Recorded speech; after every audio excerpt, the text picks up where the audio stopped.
کاش شہر دریائے جیجوں جو دریائے آمو کہلاتا ہے کہ مشرقی کنارے پر واقع تھا۔ اس کے ارد گرد کئی مضافاتی بستیاں تھیں جن میں ایک بستی کا نام بیرون تھا۔ اس مضافاتی بستی میں ایک یتیم بچہ پرورش پا رہا تھا جس کا نام محمد بن احمد تھا، جو دنیا میں بیرونی کے نام سے مشہور ہوا۔ یہ بچہ شروع ہی سے قدرتی مناظر کا دل دادا تھا۔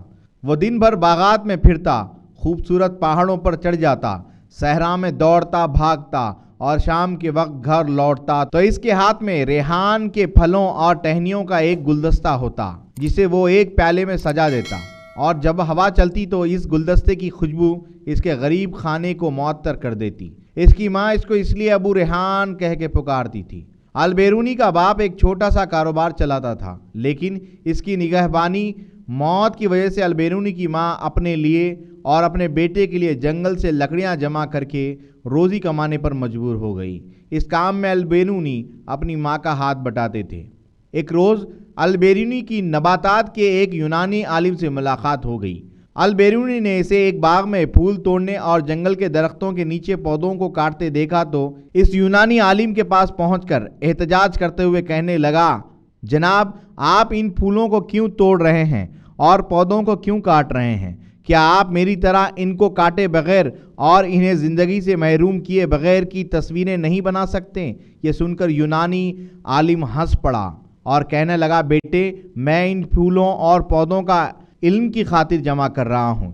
ان پودوں اور پھولوں سے ہم بیماریوں کا علاج کے لیے دوائیں تیار کرتے ہیں۔ یہ سن کر البیرونی خوش ہوئے اور پوچھنے لگے، تو آپ نباتات کے عالم ہیں؟ یونانی عالم نے کہا، ہاں میرے بیٹے، میرا خیال ہے تمہیں پھولوں اور پودوں سے بہت محبت ہے۔ البیرونی نے کہا، میں تو تمام قدرتی مناظر سے محبت کرتا ہوں۔ ستاروں، درخت، پودوں، پھول، پہاڑ، ٹھیلے اور وادیاں سب ہی مجھے پسند ہے۔ اس یونانی عالم نے البیرونی کو روزانہ تعلیم دیتا رہا اور نباتات کا علم سکھاتا رہا۔ اس وقت البیرونی کی عمر 11 سال تھی۔ 3 سال گزر گئے اور ابو ریحان 14 برس کا ہو گیا۔ اس طرح سے اس نے یونانی اور سریانی زبانوں میں مہارت حاصل کر لی اور یونانی علم سے پودوں کی دنیا کے بارے میں بہت کچھ سیکھ لیا۔ طبی علوم کے بارے میں اس کا شوق اور بڑھ گیا۔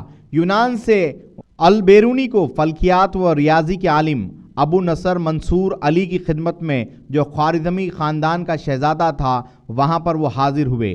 ابو نصر نے البیرونی کے لیے الگ گھر تعمیر کرایا اور وظیفہ بھی مقرر کیا۔ ابو نصر ہر روز فلکیات و ریاضی کے علوم سکھاتا رہا۔ ابو نصر نے البیرونی کو مشہور ریاضی داں اور ماہر عبدالصمد کی شاگردی میں دے دیا۔ البیرونی نے ریاضی، علم حیت، تاریخ اور جغرافیہ میں ایسی عمدہ کتابیں لکھی جو اب تک پڑھی جاتی ہیں۔ ان میں یونانیوں کے مذہبی عقائد، ان کی تاریخ، برصغیر پاک و ہند کی جغرافیائی کتاب الہند ہے جس میں البیرونی نے ہندوؤں کی تاریخ سے متعلق جو معلومات حاصل ہوئی تھی ان میں حالات بڑی تحقیق سے لکھے ہیں۔ اس کتاب سے ہندوؤں سے بہت سی معلومات ایسی ہیں جو اور کہیں سے حاصل نہیں ہو سکتی تھی۔ اس کتاب کو لکھنے میں البیرونی نے بڑی محنت کی۔ ہندو براہمن اپنا علم کسی دوسرے کو نہیں سکھاتے تھے، لیکن البیرونی نے کئی سال ہندوستان میں رہ کر سنسکرت زبان سیکھی اور ہندوؤں کے علوم میں ایسی مہارت پیدا کی کہ براہمن تعجب کرنے لگے۔ البیرونی کی ایک مشہور کتاب قانون مسعودی ہے جو اس نے محمود کے لڑکے سلطان مسعود کے نام پر لکھی۔ یہ علم فلکیات اور ریاضی کی بڑی اہم کتاب ہے۔ اس کی وجہ سے البیرونی کو ایک عظیم سائنسدان اور ریاضی داں سمجھا جاتا ہے۔